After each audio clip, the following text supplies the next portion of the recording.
প্রাণপ্রিয় যুবক ভাইয়েরা, আসসালামু আলাইকুম ওয়া রাহমাতুল্লাহি ওয়া বারাকাতুহু। নামাজ 8:30, সময় খুব কম, আমি সংক্ষেপে 2-3টি কথা বলবো।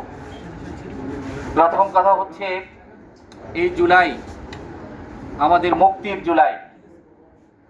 24 জুলাই আমাদেরকে মুক্তি দিয়েছে। আমরা অবরুদ্ধ একটা জাতি ছিলাম, আমাদের ভাষা থেকেও ছিল না, আমাদের মুখের কথা বলার সুযোগ আমরা পাইনি।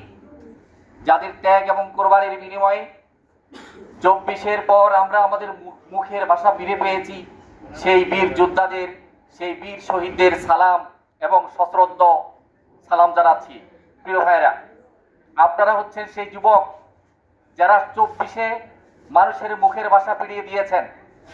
আপনারা হবেন আগামী দিনের সেই যুবক যারা বাংলাদেশের মানুষের, যাদের আজকে আমরা মেরুদণ্ডহীন, আপনারা হবেন সেই যুবক যারা 24-25 নির্বাচনে বা 26 নির্বাচনে মানুষের মেরুদণ্ডকে সোজা করে দাঁড়ানোর সেই সক্ষমতা দিবেন।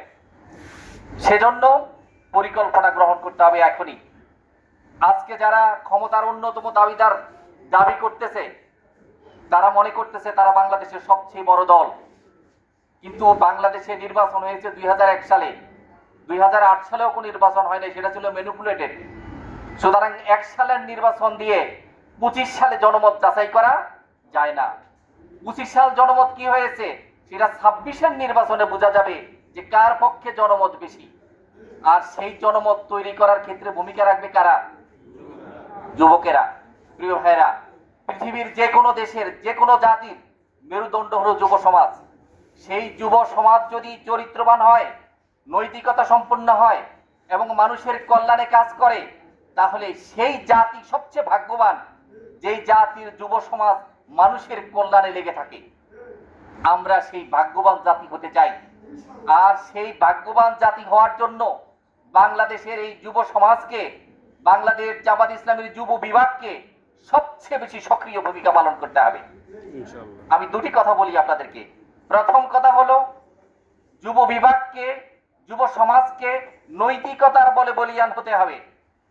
কারণ রাসূলুল্লাহ সাল্লাল্লাহু আলাইহি সাল্লাম তার ভূমিতে মানুষের মাঝে দাওয়াত দিয়েছেন, প্রথমত মৌখিক দাওয়াত, দ্বিতীয়ত চারিত্রিক দাওয়াত। অধিকাংশ মানুষ রাসূলের দাওয়াত গ্রহণ করেছে তারা সাহাবীদের চারিত্রিক অবস্থান থেকে। তাদের চারিত্রিক প্রভাবের কারণে অধিকাংশ মানুষ ইসলামের প্রতি আকৃষ্ট হয়েছে। আজকেও আমরা যদি সমাজের মানুষের দৃষ্টি আকর্ষণ করতে চাই, মানুষের আস্থা অর্জন করতে চাই, মানুষের নেতৃত্ব গ্রহণ করতে চাই, তাহলে অবশ্যই আমাদেরকে আমাদের চারিত্রিক সৌন্দর্য দিয়ে, আমাদের ব্যবহার দিয়ে, আমাদের আচরণ দিয়ে মানুষের মন জয় করতে হবে। অন্য কোনো উপায়ে সেটা সম্ভব নয়। আপনি জোর করতে পারেন, আপনার জোরে মানুষ নত হবে, তবে মন থেকে নয়, বাধ্য হয়ে। আমরা কাউকে বাধ্য করতে চাই না, আমরা প্রত্যেকটি মানুষের মন জয় করতে চাই। তারা যেন ভাবে এই যুবকরাই হচ্ছে আমাদের আশ্রয়দাতা, এই যুবকরাই হচ্ছে আমাদের পৃষ্ঠপোষক, এই যুবকরাই হচ্ছে আমাদেরকে শেল্টার দিবে, এই যুবকদের পিছনে দাঁড়ালেই তারা আমাদেরকে নিরাপত্তা দিবে।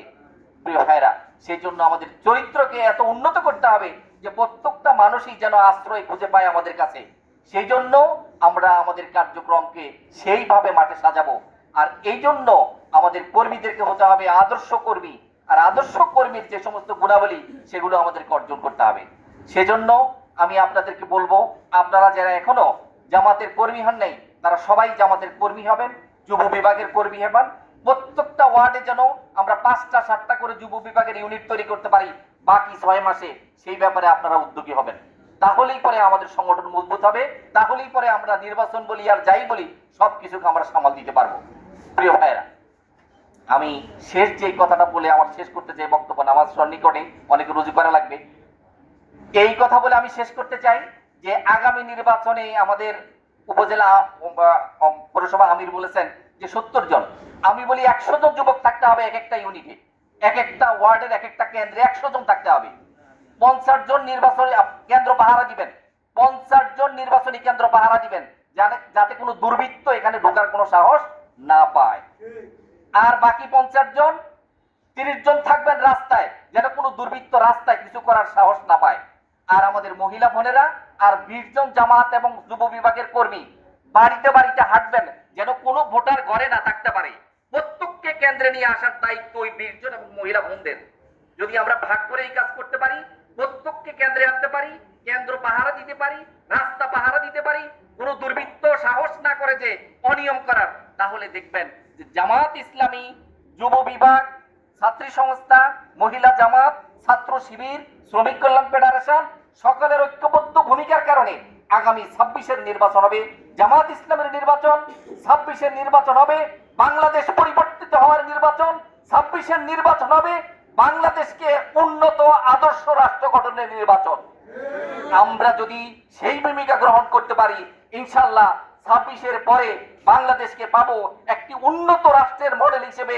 26-এর পরে বাংলাদেশকে পাবো দুর্নীতিমুক্ত একটি বাংলাদেশ। 26-এর পরে বাংলাদেশকে পাবো আমরা একটি আদর্শ পৃথিবীর রাষ্ট্র হিসেবে।